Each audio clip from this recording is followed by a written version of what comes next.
खोतवाडी तालुका हातकंगले येथे भारतीय जनता पार्टीच्या वतीने कोरोची जिल्हा परिषद मतदारसंघाच्या अधिकृत उमेदवार सानिका राहुल आवाडे व तारदाळ पंचायत समितीच्या उमेदवार प्रियांका खोबरे यांच्या प्रचारार्थ भव्य पदयात्रेचे आयोजन करण्यात आले होते।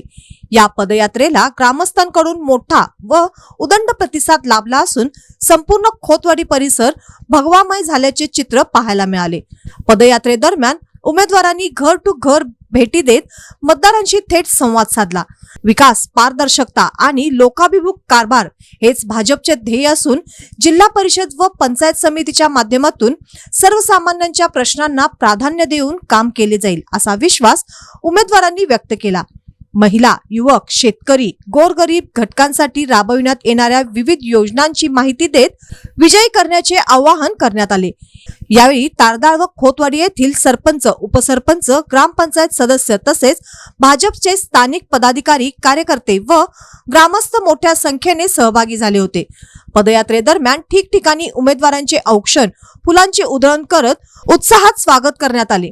भाजपचा विजय असो, विजयासाठी भाजप अशी घोषणांनी संपूर्ण परिसर दणाणून गेला। ग्रामीण विकास, रस्ते, पाणी पुरवठा, आरोग्य, शिक्षण व महिलांच्या सक्षमीकरणासाठी भाजप सरकारने घेतलेले निर्णय व राबवलेल्या योजना उल्लेख करत उपस्थित मान्यवरांनी भाजपच्या उमेदवारांना भरघोस मतांनी विजयी करण्याचे आवाहन केले। केंद्र व राज्य सरकारच्या माध्यमातून सुरू असलेल्या विकास कामांमुळे ग्रामीण भागाला नवी दिशा मिळाल्याचे मत यावेळी व्यक्त करण्यात आले। खोतवाडीतील या पदयात्रेमुळे भाजपला मिळणारा वाढता पाठिंबा स्पष्ट दिसून आला असून आगामी निवडणुकीत भाजपचे उमेदवार निर्णायक आघाडी घेतील असा विश्वास कार्यकर्त्यांनी व्यक्त केला।